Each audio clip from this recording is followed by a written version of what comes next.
Burkina, Mali, Niger. Ces trois pays forment l'Alliance des États du Sahel. Ils sont liés par l'histoire et ont des frontières communes. Ces trois pays sont également confrontés par le terrorisme depuis plusieurs années. Jadis dirigés par des régimes démocratiques, ces pays sont dirigés désormais par des militaires au pouvoir. L'argument fondamental avancé par les militaires auteurs de coups d'État à la tête de ces pays est que les régimes démocratiques ont montré leurs limites dans la gestion de la crise sécuritaire.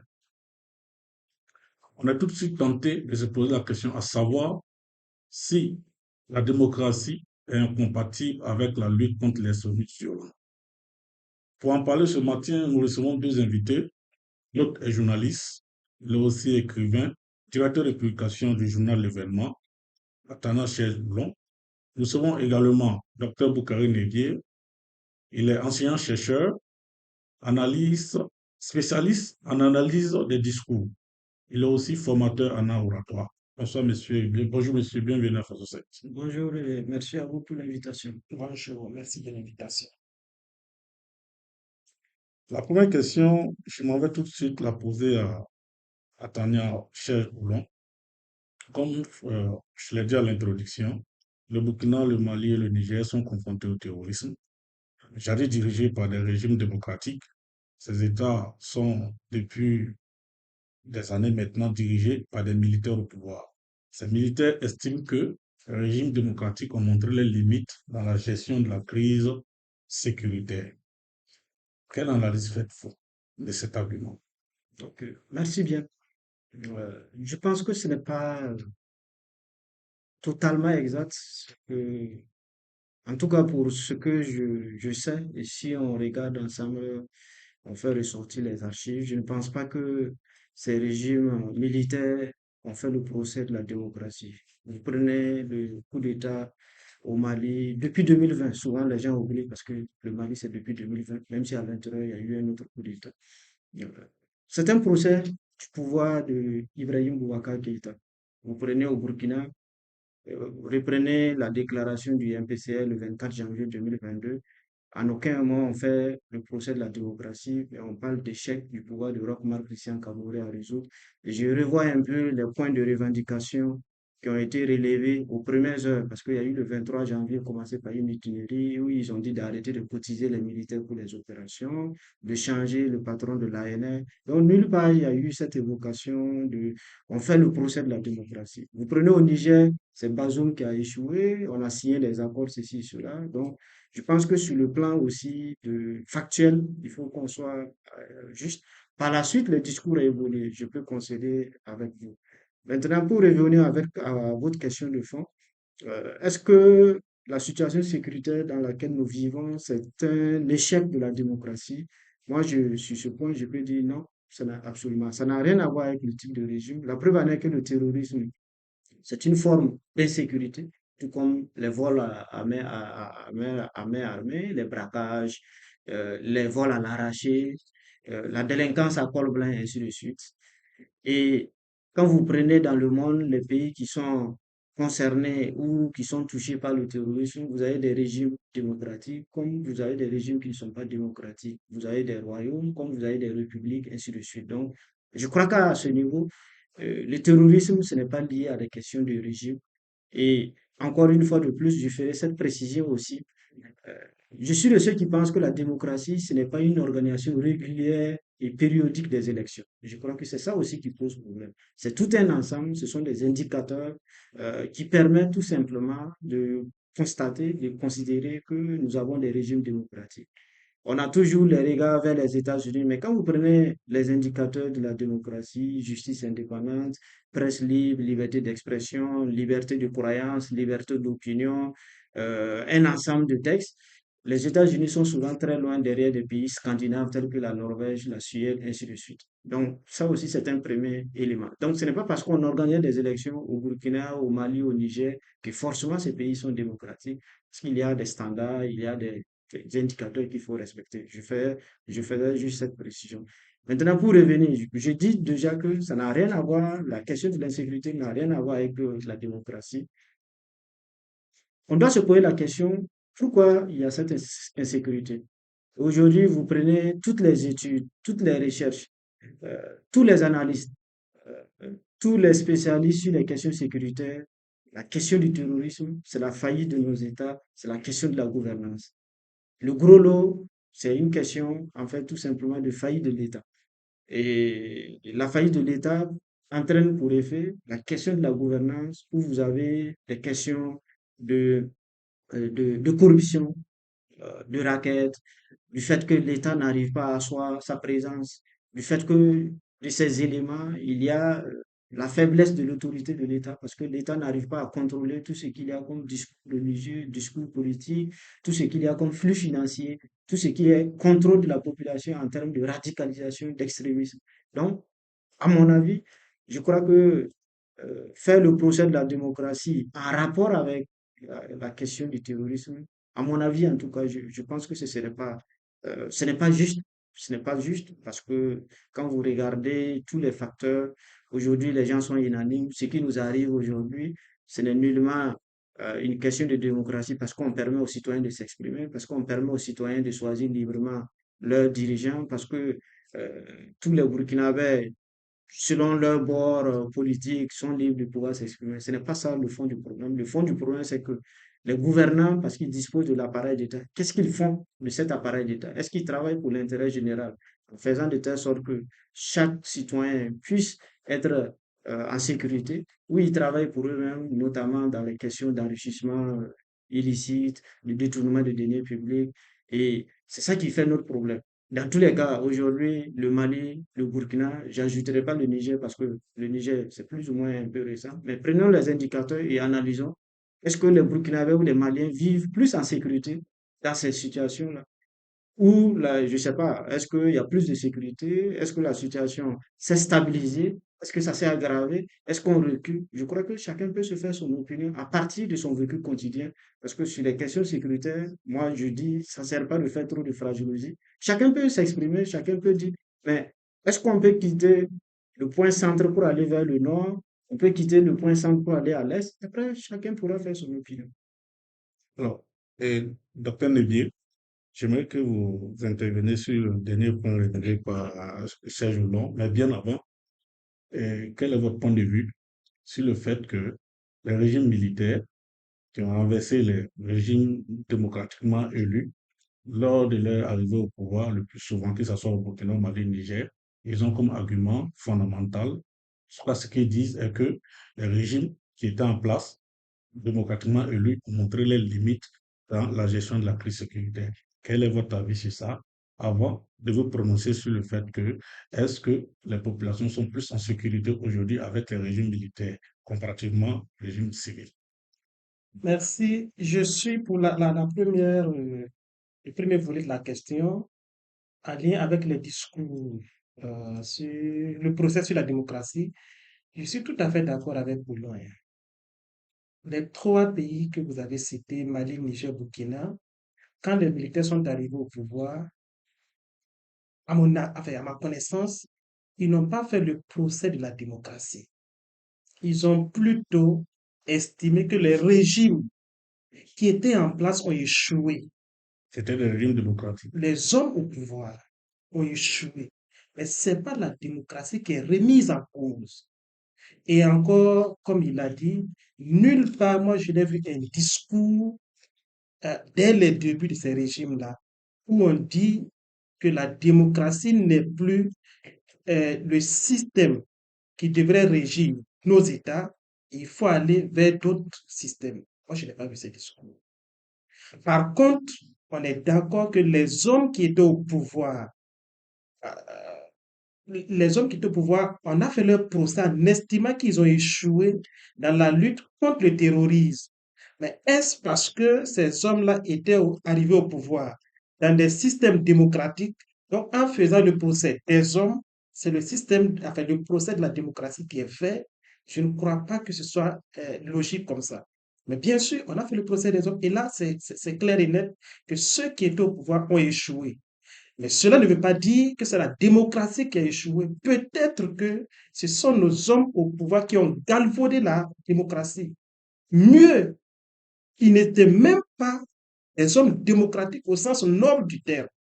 Parce que la démocratie, on l'a dit, c'est pas organiser régulièrement des élections, c'est tout un système avec des principes qui vont avec. Est-ce que tous les principes qui régissent les régimes démocratiques étaient appliqués dans ces États, depuis l'organisation des élections jusqu'à la gestion du pouvoir? Je ne crois pas.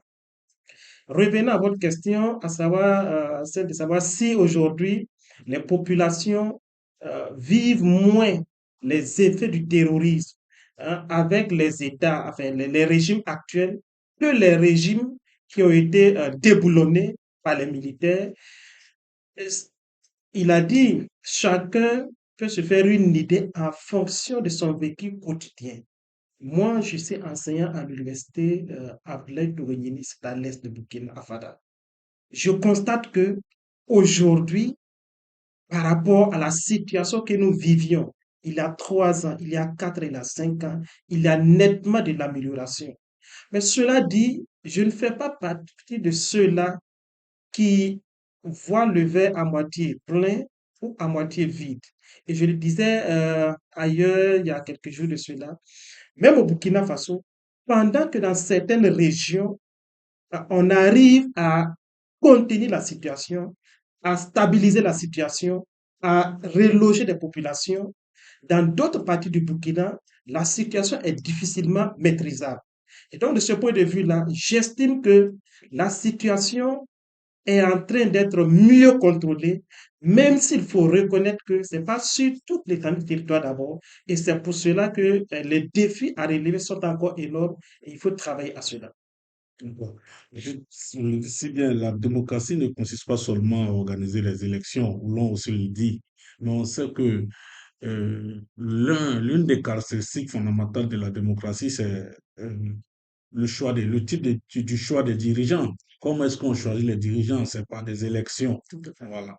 Et lorsque des présidents sont démocratiquement élus, et qu'on renverse ces présidents, on prend le pouvoir par la force, est-ce que c'est pas une manière de régner la démocratie? Je sais pas, est-ce que c'est pas une manière? Un président qui est élu, voilà, à l'issue d'élections Oui, oui. démocratiquement organisées, voilà. Et lorsqu'on renverse ce président par la force, c'est pas une manière de régner la démocratie? Il faut rappeler encore peut-être il faut donner des éléments de contexte pour que tout le monde puisse comprendre. Il n'y a pas que le système du vote pour désigner les dirigeants. Et dans tous les cas aujourd'hui, dans certaines sociétés, le pouvoir, ça se transmet, c'est du père en fils. Euh, Chez d'autres, c'est une question de croyance. Euh, on estime, vous avez un certain nombre de personnes, on estime qui sont peut-être les plus croyants ou les plus religieux. On dit, je pense au Vatican, où c'est des questions de foi. Vous avez nos royaumes dans sur certaines communautés où c'est une question de père en fils, ou bien ça peut être dans la lignée. Et vous avez aussi, on a expérimenté de par le passé, il fallait avoir de l'argent ou ainsi de suite. Et par la suite, on a estimé que le moins mauvais qu'on puisse avoir, c'est de dire un citoyen, une voix. Et tout le monde participe à désigner. C'est le moyen le plus pacifique pour pouvoir désigner les représentants et faire de telle sorte que de façon cyclique, à une période définie à l'avance, on désigne les représentants. Maintenant, si on arrive, on sort, on est arrivé petit à petit, vous reprenez il y a 40 ans, il y a 50 ans, prendre le pouvoir par les armes, on n'allait pas qualifier de junte, on n'allait pas condamner des pays, on n'allait pas suspendre des pays d'institutions. Mais on s'est rendu compte qu'au fil du temps, si on doit continuer dans ce schéma, on serait perpétuellement dans un éternel recommencement où on serait dans un cycle de violence instruit par l'histoire. Parce que vous avez eu des coups d'État sanglants et dans l'histoire du Burkina, nous sommes bien instruits sur ce point. C'est pour cela, à un moment donné, et dans la plupart de nos pays, on a estimé que le crime le plus grave qu'on peut commettre dans nos pays, c'est justement le coup d'État. Et je n'invente rien du tout. Assimi Goïta qui a pris le pouvoir par les armes, même leur constitution qui a été adoptée par référendum en 2023, dans cette même constitution, ça a été écrit que le crime le plus grave et imprescriptible, c'est le coup d'État. Je crois que ça devrait quand même amener chacun à se poser la question. Comment se fait-il qu'un militaire qui a pris le pouvoir par les armes, qui dit qu'il va refonder la société, qui mène des réformes, qui adopte une nouvelle constitution. Et dans cette même constitution, on dit que le crime le plus grave et imprescriptible, c'est le coup d'État. Ça veut dire que c'est pas une bonne chose. Et c'est pour cela, votre question, pour répondre à votre question, oui, c'est une remise en cause de la démocratie. Parce que quand nous tombons dans ce cycle, finalement, c'est souvent ça le débat qu'on mène avec ceux qui applaudissent les coups d'État ou bien ceux qui disent qu'ils soutiennent la transition au Burkina. Si vous dites que vous aimez les coups d'État, il faudrait demain applaudir aussi si on fait un coup d'État à celui qui est là actuellement. Autrement, c'est une question d'individu. Sinon, si on aime les coups d'État, on devrait applaudir n'importe quel coup d'État. Ça, c'est le premier élément. Le deuxième élément, vous voyez, on tombe dans un cycle de violence. C'est pour cela, pour certains corps de métier, les magistrats, les policiers, et de façon générale, tous ceux qui portent la tenue, dont on estime qu'ils ont les armes, ils ne doivent pas faire la politique. Si vous voulez faire la politique, vous démissionnez, vous faites la politique pour conquérir le pouvoir d'État. Autrement, la moindre contradiction, on est prêt à dégainer. Et malheureusement, souvent, on oublie. Le 24 janvier, déjà, on a eu du sang des Burkinabés qui a coulé. Le 30 septembre, on n'en parle pas souvent, mais on a eu quand même des morts, on a eu des blessés. Vous voyez, si on tombe dans ce cycle, vous voyez ce que ça fait. On est dans l'instabilité chronique. Et comment on peut concevoir des politiques de développement? Comment on peut faire de telle sorte qu'on sécurise davantage le pays si on est dans ce schéma-là? Et aujourd'hui, faites le point. Aujourd'hui, nous sommes à combien de tentatives de coup d'État ou de dossiers? Et je dis souvent, je rigole, je dis, ce n'est même pas encore fini. Il y a toujours des gens qui sont en train de voir comment ils vont. Et ça ne peut pas finir dès lors que vous avez des gens qui sont là, qui applaudissent justement les coups d'État. Et après, les gens se rendent compte, ah, mais c'est compliqué. Si chaque jour vous dormez, vous avez peur de dormir à un endroit en se disant que à tout moment on peut venir vous décailloter. Je le dis, l'instinct humain, c'est de se barricader, c'est de se sécuriser. Et en ce moment, qu'est-ce qui se passe? Les moyens qu'on devrait utiliser pour l'objectif général, c'est-à-dire la sécurité du Burkina et des Burkinabés, on va utiliser peut-être 20% ou 50% de ces moyens-là pour assurer la sécurité, en fait, d'un pouvoir. C'est ça tout le problème, en fait, tout simplement qu'il faudrait voir. Parce que aujourd'hui, souvent je dis, bon, allons dans le centre-ville. On a beau critiquer les élections, mais je ne pense pas qu'il y a 10 ans, ceux qui étaient là et qui ont été élus avaient besoin de se barricader, de se balader avec tant de moyens matériels, voilà, militaires, ainsi de suite. C'est ça tout le problème. Mais on doit se poser la question. Au même moment, on demande aux gens de faire des efforts pour acheter de l'armement, pour faire ceci, cela. Mais tout ce que nous voyons de visible à Ouagadougou, est-ce qu'on n'aurait pas pu utiliser ça pour faire autre chose, pour notre sécurité à nous-mêmes, et faire de telle sorte que... Donc, pour l'intérêt même de ceux qui font ça, Qu'est-ce qu'on va voir? hmm, Qu'est-ce qu'on va voir? on va au centre-ville, à la présidence. Bon, ce qui fait office de présidence, puisque c'était la primature. On ne le souligne pas suffisamment assez. Mais déjà, du fait de ce coup d'État, nous avons une présidence qui n'est même plus occupée. On allait prendre la primature et c'est devenu la présidence. Le Premier ministre est obligé d'aller occuper un autre lieu. Il allait occuper, je me rappelle quand Rochmar Christian Kaboré avait nommé son haut représentant, il avait occupé, les gens avaient fait cas de ce que ce sont des dépenses que ça entraîne au niveau de l'exécutif, et ainsi de suite. Mais aujourd'hui, c'est ce qui se passe. Donc, on a une présence qui est abandonnée du reste. C'est sur le plan économique, il faut voir, parce qu'il faut entretenir, il faut nettoyer, tout, tout, tout. Et on a une primature qui a été occupée, qui est devenue la présence. Dans tous les cas, je crois que ceux qui passent, ils voient ce qui se passe. Mais est-ce que tout cela ne doit pas nous amener à réfléchir? Si on était dans une dynamique où, de façon pacifique, le Burkinabé désigne leurs représentants, est-ce qu'on avait besoin de se barricader autant? Vous demandez aux populations qui sont obligées de bifurquer, de tourner. Et déjà, nous avons eu combien de pertes en vies humaines de façon collatérale parce qu'on a dit telle personne voulait foncer sur X, on a ouvert le feu, ainsi de suite. Donc, il y a un peu tous ces éléments-là, souvent, il faut mettre dans la balance et dire, on ne peut pas continuer dans cette façon de faire.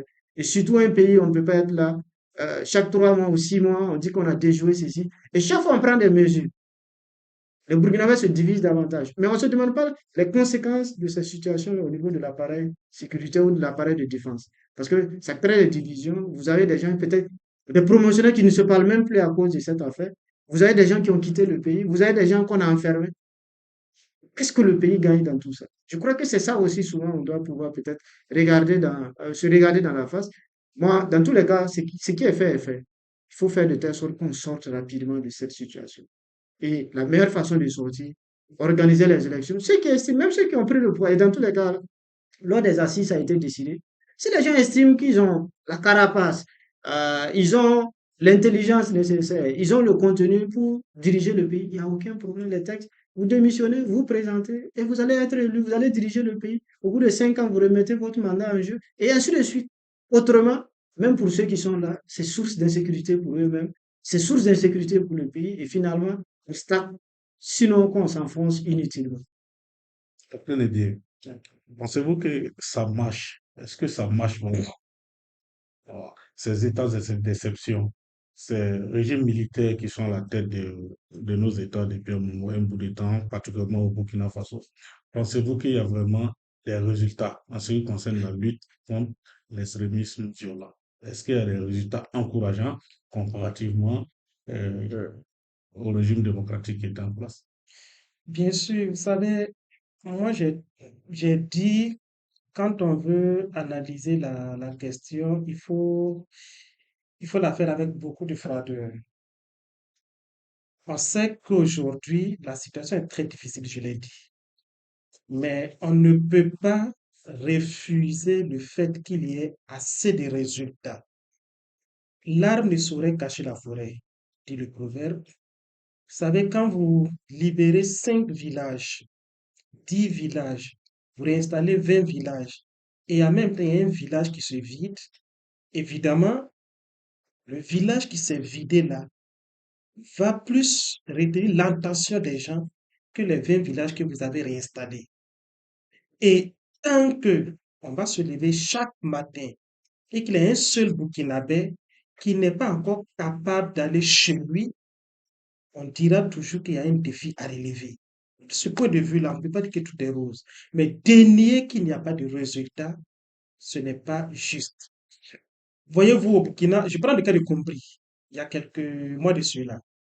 Combri, à partir de 2021, les terroristes ont commencé à s'installer à Combri. 2020, disons. À partir de 2021, aucun homme en tenue Burkina Faso n'a mis encore pied à Combri. Et en 2023, on décide, 2023 je crois bien, l'armée décide de marcher sur Combri. Mais les terroristes qui étaient à Combri, je le dis bien parce que je connais quelqu'un qui est originaire de Combri qui m'a expliqué cela. Les terroristes à partir de Combri partaient, je vais faire des opérations et revenaient à Combri. Combri étant considéré comme leur forteresse. Et disaient même aux populations de Combri qu'aucun militaire, aucun policier, aucun gendarme burkinabé ne pourrait mettre pied encore à Combri. Et donc, quand vous décidez d'aller à Combri déjà, c'est une victoire. Et effectivement, vous y marchez. Bien sûr, avec toutes les conséquences qu'on a vues. Mais l'armée n'a pas replié. L'armée est restée et Combri a été libérée. Prenons le cas de Solenzo. On ne le dit pas assez également. Mais Solenzo, les terroristes étaient parvenus à installer les drapeaux à Solenzo. Aujourd'hui, Solenzo a été libéré. On a vu des reportages sur la télévision nationale à l'ouest du Burkina où des villages entiers ont été libérés du joug des terroristes et les populations réinstallées. Est-ce que quand on fait tout ça, on peut dénier qu'il n'y a pas de résultats? Mais avec les régimes dits démocratiques qui étaient au pouvoir, qu'est-ce que nous voyons? Il y a longtemps que nous n'avons pas encore vu, nous n'avons plus vu plutôt, des terroristes qui arraisonnent des cas sur des voies publiques. Mais ça se voyait au Burkina Faso ici. Et avant que vous ne continuiez, avec le régime démocratique qui était en place, c'est la même armée aussi qui était toujours là. Il n'y a pas une nouvelle armée qui est venue avec l'état d'exception. Je suis d'accord. Et c'est la raison pour laquelle vous devez comprendre d'ailleurs que ce n'est peut-être pas la démocratie le problème, mais ce sont les hommes qui étaient au pouvoir le problème. Puisque c'est la même armée, hier, qui était pourchassée, permettez-moi le terme, comme des lapins devant les terroristes, aujourd'hui qui accepte de faire le corps à corps avec les terroristes. Qu'est-ce qui explique cela? C'est pas une nouvelle armée qui est arrivée. Mais pourquoi hier, l'armée était pourchassée par les terroristes et aujourd'hui, ce sont les terroristes qui sont pourchassés par l'armée? C'est une question d'hommes, ceux-là qui sont au pouvoir. Mais et ces hommes au pouvoir, au sommet de l'État, justement, qui doivent imprimer la marche à suivre, qui doivent donner le ton. Si vous avez un président qui lui-même ne fait pas de la question de la lutte contre le terrorisme son cheval de bataille, même si vous avez des militaires aguerris, on dira que les terroristes sont plus aguerris que les militaires, comme l'avait dit Bazoum. Et je voudrais aussi dire que par rapport à ce que disait Ouno tout à l'heure, non, personne, à mon avis, peut-être que ça pourrait exister, mais ce sont des gens peut-être qui ne savent pas ce qu'ils font, qui applaudissent le coup d'État. Personne, personne. Même ceux qui ont fait le coup d'État. Il a dit, Goïta au Mali, il est arrivé au pouvoir par un coup d'État. Ils ont relu la Constitution et le coup d'État est un crime imprescriptible dans la nouvelle Constitution. Ça veut dire qu'il n'y a pas quelqu'un qui a applaudi un coup d'État. Mais quand le coup d'État s'impose, qu'est-ce qu'on fait? On ne va pas retomber dans ce débat d'il y a plus de 10 ans quand Laurent Gbagbo parlait de coup d'État salvateur. Mais au Burkina Faso, là, en 2015, on a eu un coup d'État ici, avec le RSP qui était craint. Mais les populations sont sorties. Les mains nues ont fait reculer le RSP. Pourquoi en 2022, quand on a fait le coup d'État à Rochman Christian Kaboré, personne n'est sorti. Même ceux qui, dans leurs principes, disent qu'ils sont contre les coups d'État, ils n'ont même pas fait un communiqué pour condamner. Ça existe au Burkina. Pourquoi? Comment vous comprenez cela? Parce qu'on était fatigué. Et ça, il faut le reconnaître. On était fatigué. Et je me demande si on était resté avec ce régime-là au pouvoir jusqu'à aujourd'hui, quel était encore le nombre de centimètres qu'il allait rester au Burkina Faso. N'oubliez pas que le terrorisme aujourd'hui, ce qui explique aussi la difficulté à le vaincre, c'est le fait que les gens aient eu assez de temps pour s'incruster dans la population. Et aujourd'hui, il y a des villages entiers. Vous ne pouvez pas aller larguer des bombes. Vous ne pouvez pas aller larguer des grenades parce que les terroristes y habitent avec les populations. Qu'est-ce que vous faites?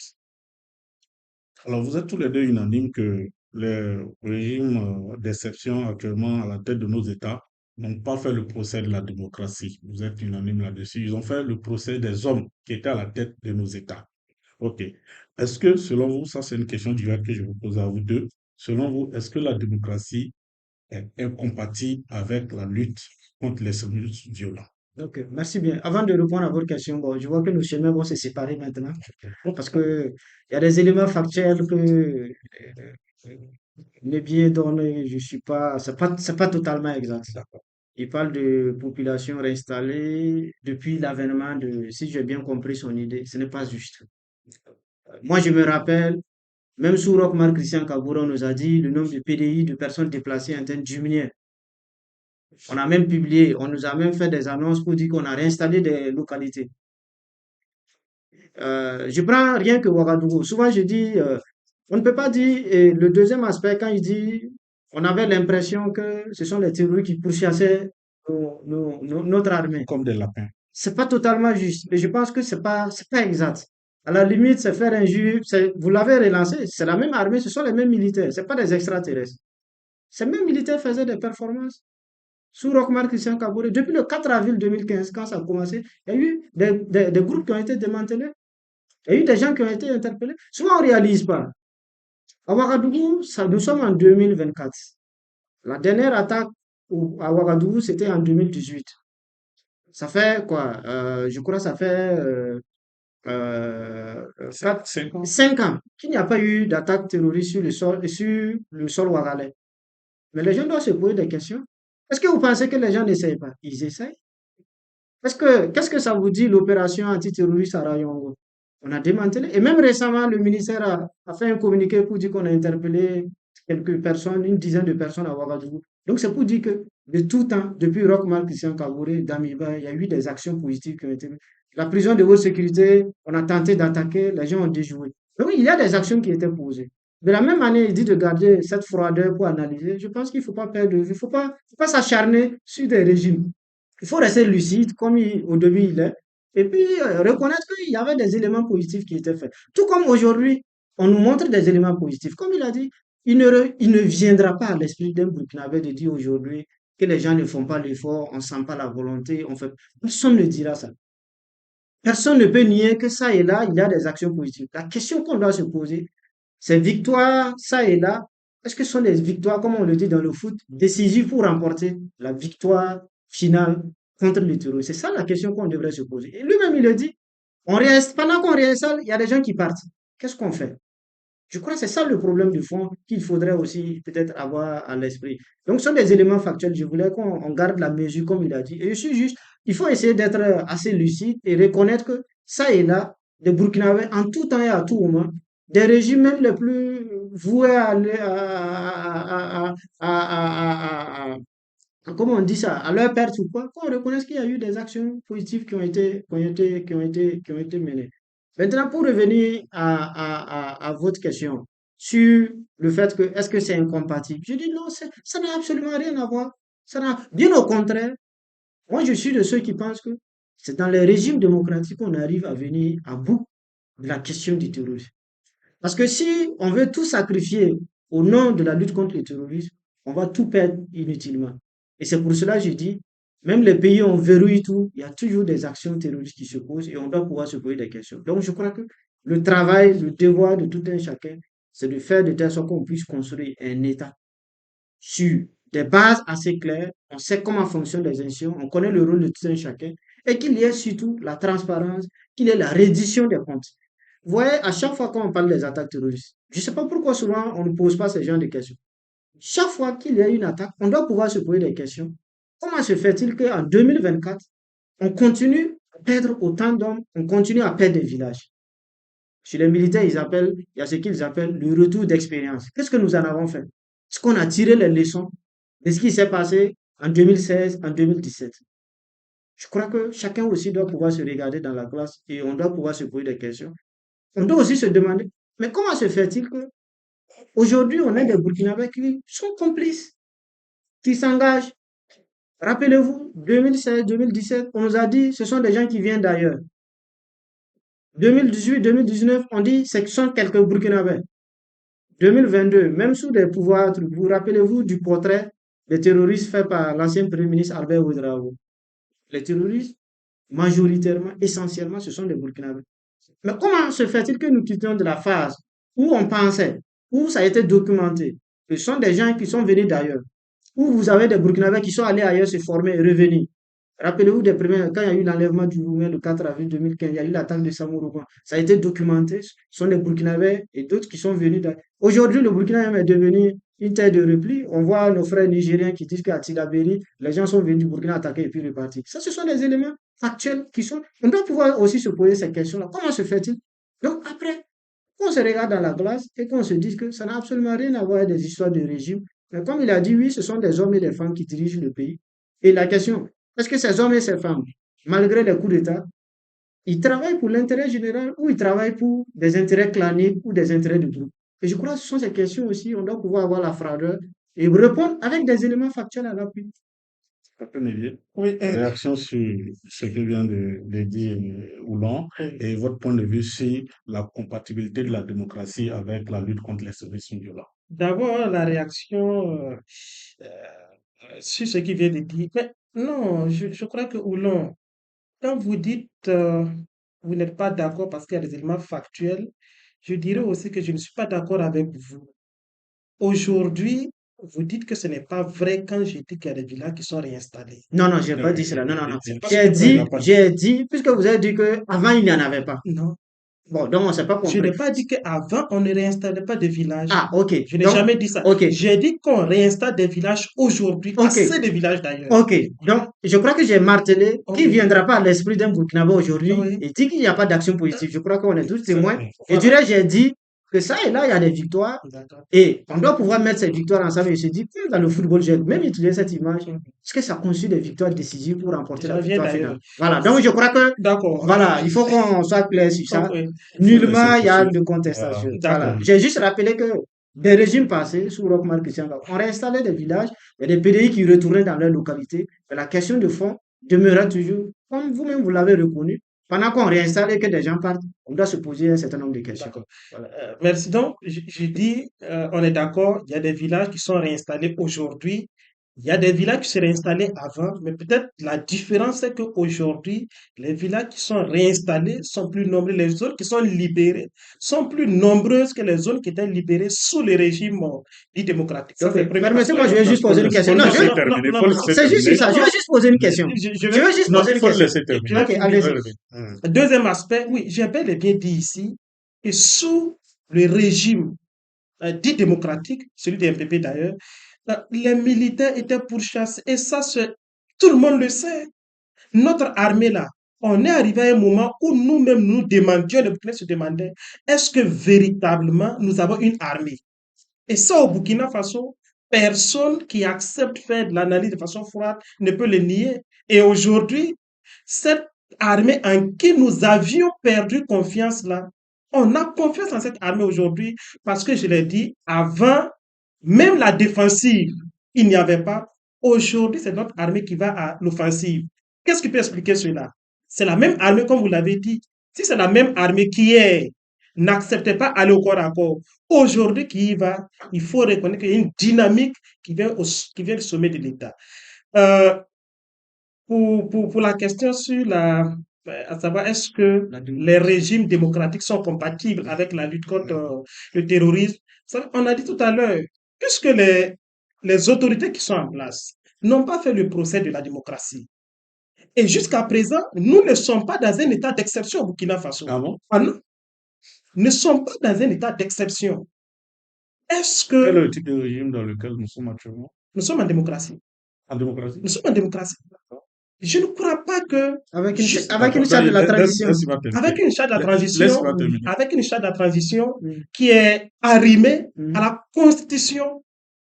En 2014, nous étions dans un régime d'exception. C'est une exception, c'est une Non, transition. ce n'est pas une exception. Si, Ce n'est pas un Comment régime tu laisses d'exception. terminer? Nous sommes en démocratie. Nous sommes en démocratie. Mais c'est pourquoi j'ai dit, si nous voulons voir la démocratie comme forcément le fait qu'on élise les dirigeants pour qu'ils accèdent au pouvoir, là, le débat peut se poser. Sinon, aujourd'hui, nous ne sommes pas dans un état d'exception. Et j'entends même des gens réclamer réclamer qu'il faut qu'on aille vers des régimes d'exception parce qu'ils estiment que le régime dans lequel nous sommes ne permet pas de lutter efficacement contre le terrorisme. Aujourd'hui, mais Oulon, quand on arrête Maître Guy Hervé Kam, vous êtes les premiers à dire, si nous sommes dans un état de droit, il ne doit pas être arrêté de cette façon. Un état de droit rime avec un régime d'exception. Ce qui veut dire que nous sommes bel et bien dans un régime démocratique. Nous ne sommes pas dans un état d'exception jusqu'à présent. Ça, il faut le dire. L'exception ne veut pas dire. Laisse-moi Bon, terminer. allez. Et docteur Neva, avec que vous Nous ne sommes en précisiez- transition, vous êtes- mais nous ne sommes pas Bon, dans un finalement, régime finalement, il a d'exception. fait un autre pas. Non, pas un autre pas. C'est ça qui est le pas d'ailleurs. Docteur C'est le Lévy. vrai pas comme ça. Docteur Lévy. Permettez, je vais poser, non, non, je vais poser ma question. non, je parce lui que, pose une Je question. réponds à la parce que question. les idées, Je réponds. non, on dit de ne pas se retrouver. Je Faut le laisser sais, terminer. je n'ai pas encore Faut le répondu à la laisser question. terminer. Parce que Est-ce que les régimes démocratiques sont compatibles avec la lutte contre le terrorisme? Bien sûr. Puisque les régimes démocratiques eux-mêmes prévoient, dans leurs principes là, des méthodes qui permettent de lutter contre le terrorisme, surtout quand l'État est en péril. Et c'est justement la notion d'État d'exception. L'état d'exception, là, c'est une situation dans laquelle se trouve un pays qui, au bord du sentant le péril, estime que si nous allons continuer à respecter tous les règles qui permettent de régir la société, on ne pourra pas venir à bout du péril qui nous guette. Donc, on va mettre en parenthèse certains droits, dont les droits non alinéables, pour pouvoir lutter contre le péril. Et quand le péril sera maîtrisé, on revient dans l'état normal. Aujourd'hui, la démocratie là, permet cela. Et il n'y a pas d'état d'exception dans un régime dictatorial. La notion d'état d'exception est même incompatible avec un régime dictatorial. Parce que dans un régime dictatorial, il n'y a pas de texte qui régisse quoi que ce soit. C'est la volonté d'une personne. Or, ici, nous sommes en démocratie et on peut bel et bien utiliser les instruments que nous offre la démocratie, utiliser les instruments que nous offre la Constitution pour venir à bout du terrorisme. On a voté la loi contre la mobilisation générale. Mais c'est une manière d'exploiter un élément de la démocratie, un élément de la Constitution pour lutter contre le terrorisme. Et ça peut se faire. Et peut-être que si le péril n'est pas maîtrisé, il n'est pas exclu qu'un jour on ait un état de siège, un état d'urgence. Ce sont tous des éléments, des mécanismes que nous autorisent la démocratie, la constitution pour venir à bout du péril quand le péril est installé. Avant que l'on ne réagisse, voilà, vous l'avez bien dit vous-même que la démocratie répond à des normes. Ce n'est pas seulement le choix des dirigeants, ce n'est pas seulement les élections, mais la démocratie répond à des normes comme la liberté d'expression, la liberté de circuler. Mais on arrête des citoyens, on enlève des gens, on les envoie au front parce qu'ils auraient dit des choses que le régime en place ne souhaitait pas entendre. Est-ce que ça répond à la démocratie? Ça répond aux normes de la démocratie? Je disais tout à l'heure que la démocratie n'est pas figée. Elle n'est pas figée. Et souvent, si je dis la France, où l'on pourrait rétorquer que mais la France n'est pas un modèle. Si je dis les États-Unis, ils pourraient rétorquer les États-Unis ne sont pas un modèle. Raisonnez seulement. Non, non, N'anticipez pas sur mes réactions. non, je sais. Mais c'est pour dire que, puisque la référence est eux, on les appelle d'ailleurs, La référence de qui? la référence est eux, De qui? Non, la référence de qui? de ceux qui, Parce qu'on est sur ce plateau. de Déjà, ceux, vous anticipez que je ne serai pas d'accord. de Si vous faites ça. ceux, de ceux qui n'ont pour maître mot que la démocratie. Leur référence, c'est la France, ce sont les États-Unis. Et qui sont improprement appelés dans les grandes démocraties. On a tout entendu ça, des constitutionnels du Burkina même, qui qualifient ces pays-là comme les grandes démocraties. Ça, c'est pas une invention de Nébier. Et donc, je disais, même en France, même aux États-Unis, même dans les grandes démocraties, entre guillemets, à un certain moment, il faut qu'on restreigne les libertés individuelles pour permettre que le pays se retrouve afin que chacun reprenne ses libertés individuelles qui lui avaient été un peu arrachées, entre guillemets. Moi, je ne vois pas de mal en cela. Et je pense que quelqu'un l'a dit une fois, la question c'est de savoir, est-ce que en restreignant ces libertés individuelles-là, on arrive véritablement à obtenir les résultats que nous voulons? C'est la question.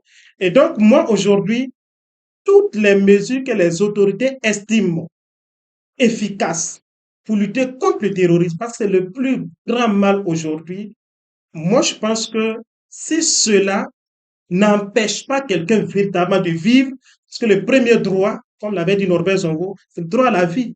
Et c'est de ce droit-là que découlent les autres droits. Si la mesure ne te, te permet de vivre toujours, il faut qu'on accepte d'accompagner les autorités. Et j'avais oublié, où l'on avait posé la question, est-ce que les actions aujourd'hui, les mesures aujourd'hui qui sont prises sont décisives pour la victoire finale? Non, non, J'avais non, oublié non, de non, non, répondre. pas les actions. C'est à propos des victoires, ça y est. Les Non, non, victoires, pas là, les là. actions. Oh non, J'ai juste les je actions. voulais répondre, je voulais répondre. Voilà, les actions, j'ai dit, est-ce que c'est pour l'intérêt général ou c'est pour des intérêts claniques ou de groupe? Donc, Voilà, pour donc, les deux, je réponds en même temps. Il fait une réponse mais c'est des groupée. choses différentes. Oui, oui.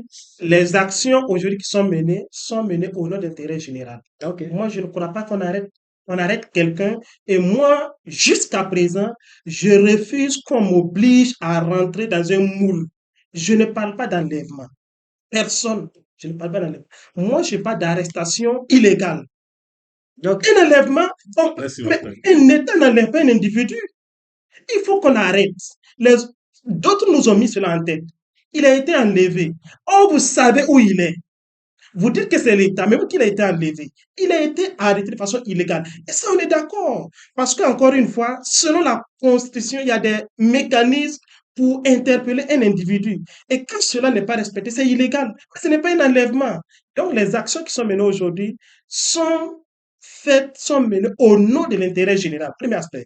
Deuxième aspect, les victoires, ça et là, sont décisives pour la victoire finale. donc, Olon, non, non, moi, avant que tu ne réagisses, non, c'est- non, tu vas réagir. Je vais juste préciser qu'en fait, on avait deux thèmes, on a deux thèmes à aborder dans cette émission. Le deuxième thème, c'était la démocratie à l'épreuve de l'extrémisme violent. Donc, on va enchaîner en même temps avec Ok, ce ok. thème-là. Voilà. Bon, comme ce sont C'était des juste thèmes, pour faire cette ce précision. sont des thèmes presque Voilà, similaires. c'était Non, juste. non, moi, Donc, je te laisse ma réagir. question, je crois que là où il a terminé, bon, ça renforce ma question. Il a parlé de réinstallation, de tout, tout, tout. Et on a tous convenu ici que la démocratie, c'est pas l'organisation régulière des élections. Et un des indicateurs dans la démocratie, c'est le droit à l'information, la question de la transparence. Il y a un peu plus d'un an, le pouvoir du capitaine Ibrahim Traoré, qui est là depuis le septembre 2022, a décidé de ne plus rendre public, par exemple, de façon périodique, c'était mensuel, le nombre de déplacés internes. Ils le faisaient. Je crois que c'est à partir de février-mars 2023 qu'ils ont arrêté. Moi, la question que je pose, et c'est ça, c'est à ça que je voudrais que Levier peut-être essaye de nous éclairer. Voilà. Si on nous dit que on réinstalle les gens, la situation, ça va. Mais au nom de la trame, pourquoi on ne publie pas, on ne rend pas public? De la même façon, on nous dit qu'on réinstalle. On nous dit, voilà, on avait 2 millions de déplacés internes. Au jour d'aujourd'hui, c'est moins, c'est plus, c'est toujours le même. Pourquoi on ne publie plus? Au nom du droit à l'information, parce que les gens aussi ont le droit de savoir effectivement. Pourquoi on ne publie pas? Moi, c'était juste ça, puisqu'il a parlé de l'évolution et je crois qu'il a même terminé par là. Moi, je voudrais bien qu'on nous dise on ne publie plus les chiffres du CONASU. C'est Bon, c'est vrai que vous n'êtes pas dans l'appareil comment on d'État, l'a fait? Donc, pour mais t'anticiper sur la réponse, ok, c'est ce bon, que j'allais dire. Je ne suis pas de l'appareil d'État, non, ok. je suis pas de qu'on a su, Mais donc, vous êtes d'avis avec moi que ça aurait été bien qu'on rende absolument, public, absolument, qu'on se rende absolument. compte que les gens apprécient, parce qu'on le faisait Oui. de façon, Et voilà, s'il y avait même ces ce données-là sont chiffrées, des ça allait indicateurs. me permettre plus de confondre ou non. Ok, tant mieux. Malheureusement, on vous rend pas service pour pouvoir défendre ceux qui sont là. Non pas pour les défendre, pour défendre le pays. Ok, non, soit dit en passant, bon, il y a eu tellement de choses qui ont été dites, je sais même plus, je me rappelle plus exactement de ce que Nebier a dit par rapport à la démocratie, la question de la lutte contre le terrorisme et tout le reste. Mais moi, ce que je veux dire, c'est que dans cette affaire, on se complique inutilement la vie. Il a dit qu'il va pas parler d'enlèvement, il a parlé de restriction, L'arrestation illégale. d'arrestation illégale, oui, voilà. Et que dans un État, comme il sait très bien, moi je suis pas la France, les États-Unis, ce sont pas mes Oui, mais références, surtout, voilà. Mais ne bien que je vais, nous sommes en démocratie. oui, voilà, il y a tout ça. Mais bon, je crois que lui, dans ce développement, je crois qu'il s'est perdu. Ah, Parce qu'il a jamais, fini par considérer jamais, que nous sommes dans une jamais. situation. Non, Non, jamais, je ne me suis pas Parce que, perdu. non, il faut Non, le non, non, permettre de non, non, réagir. non, non, Non, non, non, il non, parce faut, que, non, non, non, non, il faut le permettre de non. réagir. Il va finir J'ai pour que dit, tu puisses nous continuer. sommes en transition. bon, finalement, Et il a même refusé même le terme transition. je Parce n'ai que pas, je n'ai j'ai jamais dit, référé au terme transition. ok, J'ai dit, nous ne sommes pas dans un état d'exception.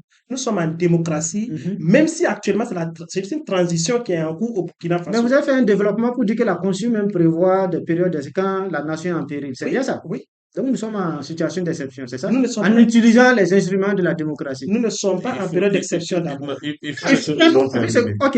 Non, Mais dans tous les cas, bon, moi en tout cas, j'ai l'impression en tout cas qu'il s'embrouille et que lui-même il se il faut le retrouve plus laisser dans ce qu'il terminer. dit.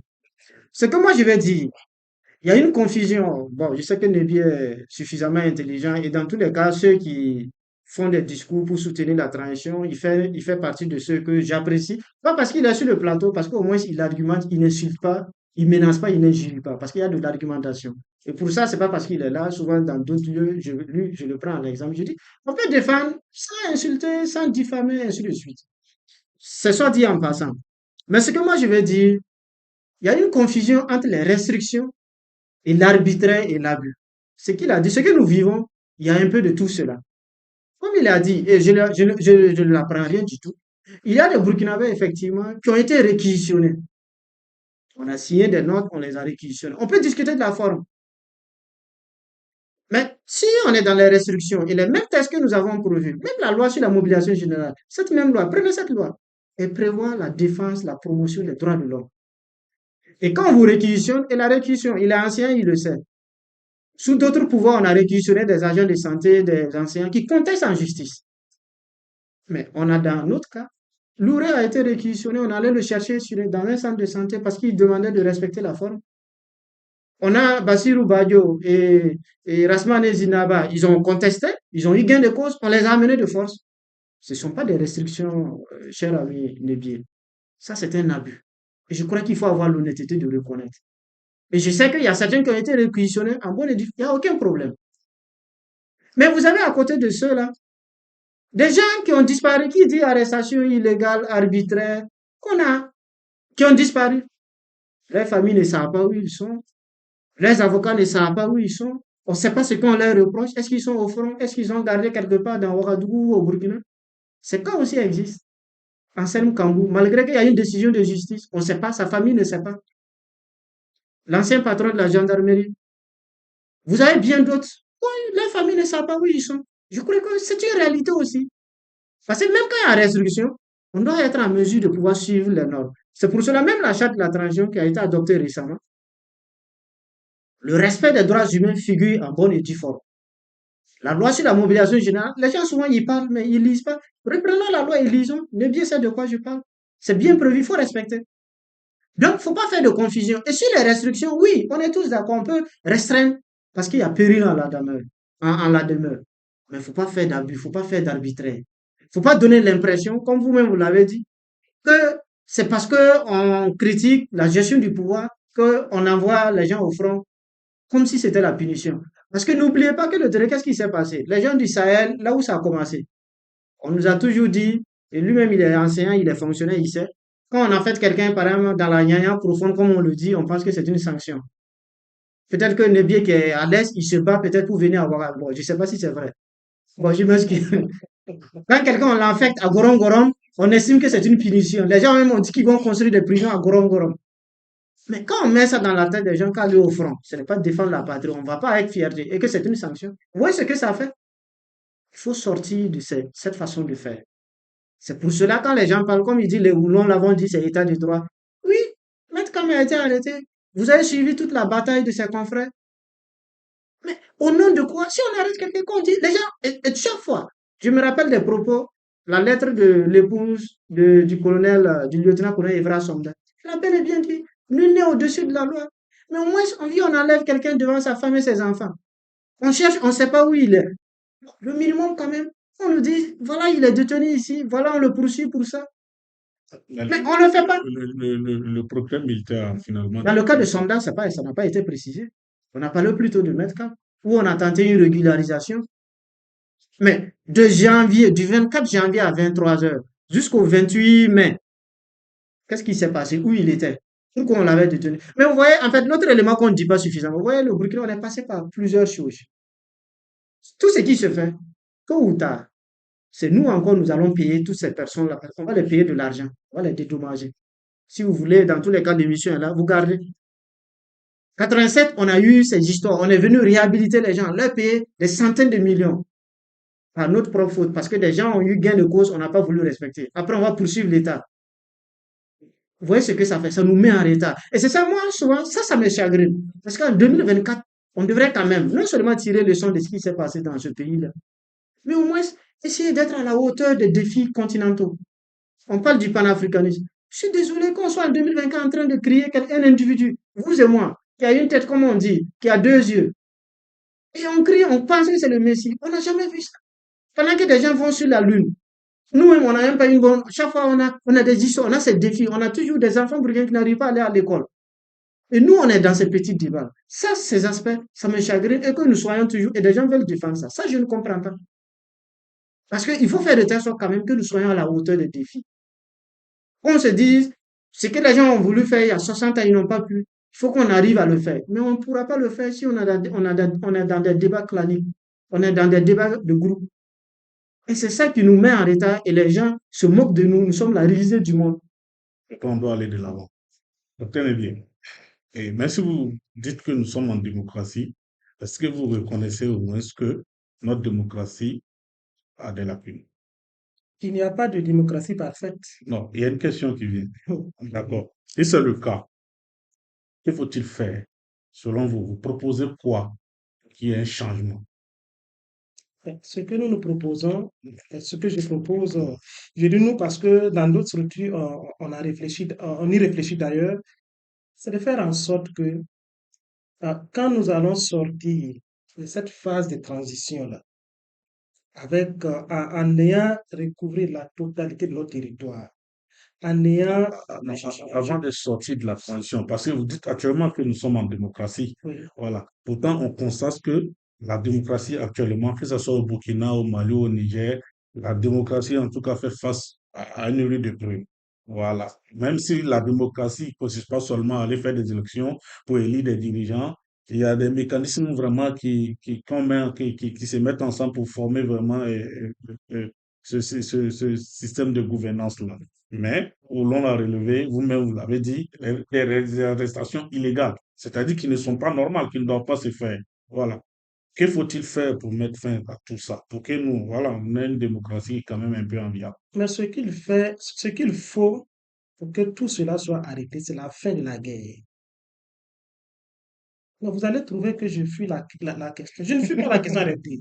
C'est pour dire c'est la fin de la guerre. Moi, j'ai toujours dit, en réalité, tout ce qui nous arrive aujourd'hui, tout ce, toutes les actions qui sont menées, toutes les mesures qui sont prises aujourd'hui, c'est au nom de la lutte contre le terrorisme. Et on a même entendu des gens dire, on prétexte l'insécurité pour faire ci, pour faire ça, prétexter au nom de l'insécurité. Mais si on arrive à vaincre le terrorisme, si on a la sécurité, mais ceux qui disent que ce sont des prétextes là, que les autorités brandissent pour poser telle mesure, où est-ce qu'ils vont trouver le prétexte encore? Donc moi, le défi aujourd'hui pour moi, c'est la lutte contre le terrorisme. Et si véritablement les Burkinabés arrivent à avoir la contradiction principale aujourd'hui, qui est d'œuvrer à ce que la paix revienne, le reste là, on va revenir à nos querelles intestines, mais ce sont des questions secondaires pour moi. Encore une fois, la question principale, la contradiction principale pour moi aujourd'hui, c'est comment nous unissons nos intelligences, nos énergies pour venir à bout du péril qui nous guette, celui du terrorisme. Je suis totalement d'accord avec lui. C'est ça. En fait, c'est tout le fond du problème comme ça. Mais la question est-ce qu'on peut arriver à réunir tous les Burkinabés à faire de telle sorte que tout le monde puisse se préoccuper de la contradiction principale?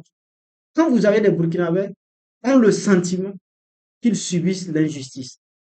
Je reprends l'exemple. Je dis, mais est-ce que vous pouvez convaincre la femme du lieutenant-colonel Evra Somda que son mari n'est pas victime d'injustice et qu'on l'a enlevé depuis quelques mois et n'a pas de ses nouvelles?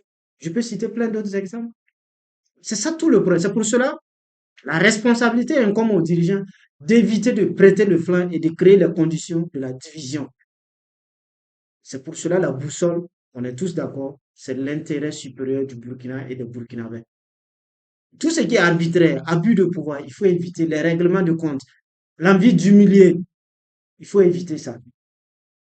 Et je crois que c'est ça notre problème aujourd'hui, parce que c'est pour ça que souvent je dis, on se complique inutilement la vie. Est-ce qu'on avait besoin de ça? Tous ceux qu'on a enlevés, on a fait ceci, on a encore repris Dr Gouré. Il a fait quoi? Il est où? Il a fait quoi? Non, je donne juste des exemples. Je donne juste des exemples.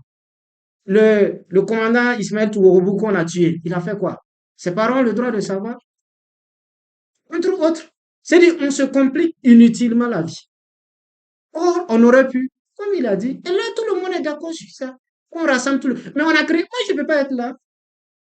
On ramasse mon frère, mon père, ou ainsi de suite. Et vous voulez que moi, je sois content de ce qui se passe. C'est pas possible.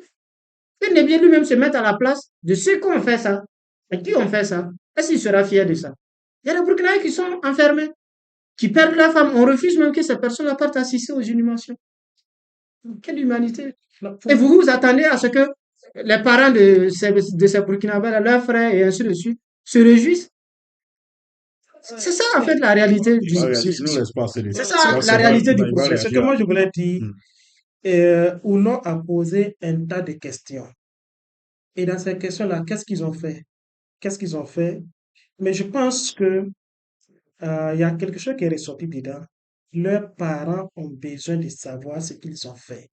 C'est la meilleure proposition comme ça. Ok. Sinon, quand c'est qu'est-ce qu'ils ont fait là? Nous, Oulon et moi, nous ne pouvons pas savoir réellement ce qu'ils ont fait. Nous ne pouvons pas. Maintenant, leurs parents ont besoin, les gens ont besoin de savoir. Leurs parents, les gens, les populations burkinabées ont besoin de savoir ce qu'ils ont fait. Ça, c'est la vraie proposition. Parce que jusqu'à présent, personne ne peut dire que ceux qui ont été arrêtés, ceux qui ont été, d'après vous, enlevés, autres là, ils n'ont rien fait. Non, on ne peut pas aller sur cette base. Je n'ai jamais dit cela. Non, c'est pas vous, mais on l'entend souvent. Et personne ne peut aujourd'hui dire qu'ils n'ont rien fait. Seule la justice pourra nous éclairer, pourra nous dire si véritablement ces personnes-là étaient au cœur, comme on dit, des complots, ou bien si ces personnes ont été arrêtées parce que simplement on n'aime pas leur tête. Ok, Et c'est pourquoi moi j'en appelle d'ailleurs à ce que tous ces contentieux-là puissent un jour être enrôlés par la justice et qu'on soit édifié, comme l'avait dit l'autre. l'autre. C'est le reste. Mais je voudrais terminer J'espère en que c'est pas disant, comme l'édifié aussi de l'autre aussi. c'est aussi pas dit comme l'autre, mais pas comme l'autre. Si vous comprenez bien sûr. Et pour terminer, moi je dirais, non, le Burkina Faso n'est pas la risée du monde. Si nous Loué sommes là. s'en faut. Loué s'en faut. Moi, je suis enseignant-chercheur. Je participe à des colloques. Je suis arrivé dans des pays où on envie le Burkina. Malgré ce que vous vous dépeignez là, on envie le Burkina. Et il y a des gens qui nous encouragent de dehors que si nous réussissons ce que nous faisons ici, ça va faire tache d'huile sur eux. Ce sont Je- des pays Non, étrangers peut-être. qui le disent. Donc, faudrait pas aussi que dans tout ce que nous disons, dans tout ce que nous faisons, c'est comme si le Burkina aujourd'hui, c'est le pays où on peut même pas vivre. Ça ne rend pas service à notre pays également. Et ça ne nous rend même pas service nous-mêmes. Notre pays n'est pas la risée du monde. Notre pays est en train de chercher le chemin qui va lui permettre de vaincre le terrorisme. Mais si ceux qui disent que le Burkina Faso est la risée du monde là, nous avons vécu combien d'années dans le terrorisme? Il y a beaucoup de pays, s'ils avaient vécu cela, il y a longtemps qu'ils sont effondrés. Heureusement que nous avons encore un socle qui nous permet de résister. Ok. Sinon, il y a longtemps que le Burkina Faso ne serait plus le Burkina Faso. Mais On nous dit souvent cela. Permettez, Ouais. quand vous dites cela, bon, j'ai cette occasion, effectivement, j'entends, quand je dis on est la risée du monde, moi je me rappelle, on était tout petit, on suivait dans les films, on parlait de la c'est Somalie, la dernière réaction. on parlait de la Somalie. Aujourd'hui, moi, ça me fait mal. Puis je vois dans les films américains, on dit même un soldat burkinabé pouvait pas faire mieux que ça. Oui, on est la risée du monde. Parce qu'après, le cinéma américain, nous tous, nous avons regardé, et c'est ça qui fait la fierté des États-Unis. Aujourd'hui, on peut discuter de la méthode de collecte, des organismes qui publient les données. Quand on dit que mon pays fait partie d'un des pays où on a plus de gens qui sont déplacés internes ou des réfugiés, oui, ça pose un problème. On ne peut pas nier aussi cette réalité. C'est pour cela que j'ai dit nous sommes la risée. C'est un ensemble, c'est pas la question du tout. Il a parlé de la fin du terrorisme. Je voulais rapidement revenir sur ça. Moi, je prie Dieu et je souhaiterais que même 2024 même ne finisse même pas qu'on ne règle pas cette affaire. Mais il faut rester lucide. La Somalie, ça fait combien d'années ils sont là-dedans? Faut pas se voiler la face. Souvent, on parle de la CEDEAO. Quand les gens parlent, il dit, mais le Nigeria est embourbé dans ses problèmes, ça fait combien d'années? C'est parce que ça nous touche maintenant qu'on se sent. Bientôt, ça fera 10 ans. L'année prochaine, 4 avril 2025, ça fera 10 ans nous sommes dans ces problèmes. Il faut rester lucide. Le terrorisme, c'est un phénomène d'insécurité. Aucun pays n'est à l'abri. Je suis d'accord, il faut créer les conditions de telle sorte que le tartampion qui voudra s'amuser un jour à commettre une attaque terroriste, qu'on puisse l'en empêcher. C'est à ce stade qu'il faut arriver. Après, il ne faut pas se faire d'illusions. Je dis que quand le terrorisme va finir, on va organiser les élections. Ça aussi, c'est pas juste. Le débat, il est très instructif. Malheureusement, on arrive à terme. Le temps qui nous était imparti est arrivé. On va vous dire merci, merci d'être passé. Merci à Dr Névier d'avoir répondu à notre invitation. Merci aussi à Charles Boubon. Merci. Voilà, on va se donner rendez-vous dans les prochains jours pour un autre débat. Merci bien. Merci à vous. Merci. Merci. Merci. Et merci à vous. Bon, j'ai cru Nebi allait me contredire pour dire que lui, il ne cherche pas à quitter l'Est. Vous voyez que ça, c'est la réalité. Non.